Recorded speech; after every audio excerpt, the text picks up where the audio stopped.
What's good, YouTube? It's your boy Mike Davis, aka Entre Mike, and today we're going to be going over how to start a box truck business for Amazon Relay in 2025.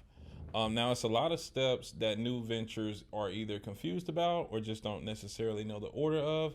So, this is pretty much everything you need to do in order. I wouldn't say step by step. There are still some miscellaneous things you have to get in here, but we can go over that within another video. So this is meant to be done within 10 minutes. So let's go ahead and start. If you guys want to know more about me, I was an owner operator for 4 years before getting over into log rock and doing trucking insurance. And now I'm helping them actually build out a platform where we help educate truckers on how to get started. So the first step, and you probably can't see it right here, it's in the top left corner. It says consult, right? You guys, before starting, shouldn't just, run straight to the paperwork and go put a down payment on truck. If you don't know anything about Amazon Relay, it's probably smart that you get a mentor to see for your market, because every market is different, basically how much money you can expect to make, so you're not surprised when you actually start the business. But the very first step is starting your LLC, limited liability company, and EIN number, which stands for employer identification number.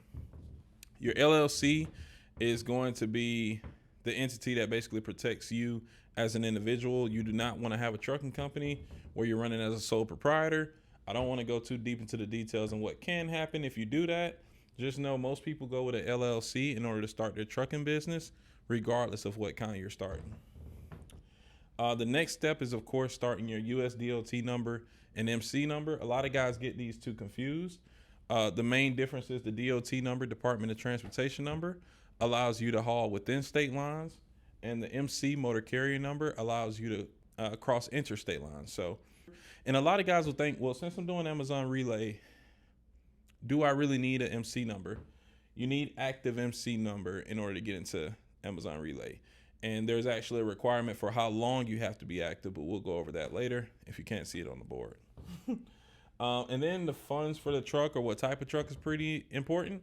Most common box trucks owner operators look for is the Freightliner M2, Hino, and International. Of course, you can get Mack trucks. You can probably find a Peterbilt or Kentworth truck with maybe, a Detroit engines or another Cummins, but it's very rare. The most common would probably be the Freightliner M2 with the Cummins engine and the Allison transmission.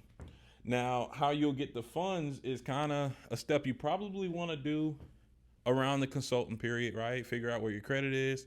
If you're going to rent, the main places to rent are going to be Ryder, Penske, Budget, and Enterprise.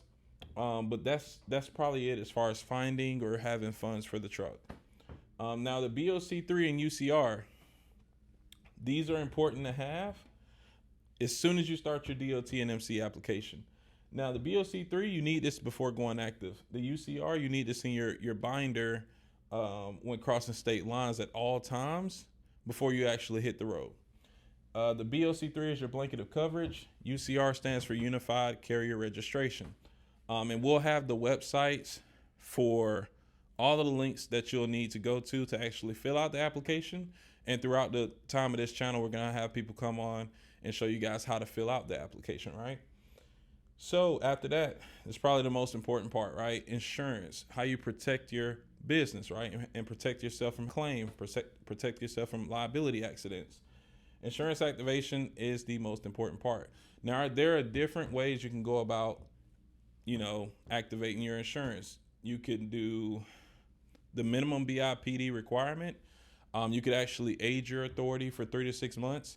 And a lot of people will probably ask, why would I do that, right? The reason why is because Amazon Relay, as of the last few years, requires you to have 180 days, which is 6 months of active authority. So if you guys want an insurance quote on how to age your authority with a much cheaper insurance quote, I want you guys to click the link in the description. I hope you guys enjoyed it. Like I said, there will be links for all of these, including vendors that can help you start your business. I'll see you guys next time. Peace.